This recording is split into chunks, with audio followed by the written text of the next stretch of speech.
சிவகங்கை அருகே மடப்புரம் பத்ரகாளியம்மன் கோவில் கிடாவட்டு நிகழ்ச்சிக்கு சென்ற 8 வயது சிறுமி மின்சாரம் தாக்கி உயிரிழந்த நிலையில் மின்வாரியத்துறை அதிகாரிகளின் கவனக்குறைவால் தான் சிறுமி இறந்துவிட்டதாக கூறி தனது 2வது கைக்குழந்தையை மடியில் போட்டபடி கத்தி கதறிய தாய் அரசு மருத்துவமனை முன்பு மறியல் போராட்டத்தில் ஈடுபட்டார். அந்த காட்சிகளை பார்க்கலாம்.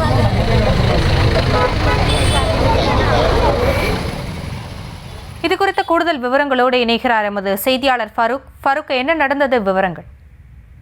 வணக்கம் காசினி. சிவகங்கை மாவட்டம் பிரான்மலை அருகே இருக்கக்கூடிய ஊரை சேர்ந்தவர் ராஜ்குமார் சங்கீதா தம்பதியினர். இவருடைய 8 வயது மகளான வர்ஷா சிவகங்கை மாவட்டம் திருப்புவனம் அருகே இருக்கக்கூடிய ரொம்ப பிரசித்தி பெற்ற மடப்புரம் பத்ரகாளியம்மன் கோயிலில் நடைபெற்ற அவருடைய உறவினருடைய கிடாவெட்டு நிகழ்ச்சிக்கு அழைத்து வந்துள்ளார்.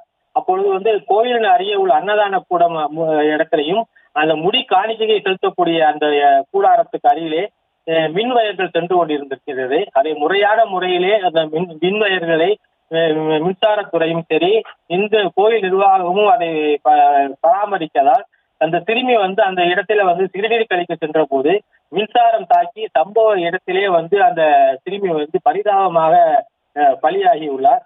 இந்த சிறுமியினுடைய உடலை உடல் கூறாய்வுக்காக சிவகங்கை அரசு மருத்துவக் கல்லூரி மருத்துவமனைக்கு கொண்டு வந்த நிலையில அந்த சிறுமியினுடைய உறவினர்கள் இந்த குழந்தை உயிரிழந்த சம்பவத்திற்கு இந்து அறநிலையத்துறையுடைய அலுவலர்களும் மின்சார வாரியத்தினுடைய அலுவலர்கள் தான் பொறுப்பேற்க வேண்டும் என்று கூறி சாலை மறியல் போராட்டத்தில் ஈடுபட்டார்கள். இவர்கள் இடத்துல காவல்துறையினுடைய உயர் அதிகாரிகள், வட்டாட்சியர்கள் பேச்சுவார்த்தை நடத்தி தவறு நடந்திருக்கும் பட்சத்தில் உரிய நடவடிக்கை மேற்கொள்ளப்படுவதாகவும் குழந்தை இறந்ததற்கு யார் காரணம் என்று கண்டுபிடித்து வழக்குகள் பதிவு செய்யப்படும் என்று உறுதியளித்ததை தொடர்ந்து அவர்கள் தங்களுடைய போராட்டத்தை விலக்கிக் கொண்டனர்.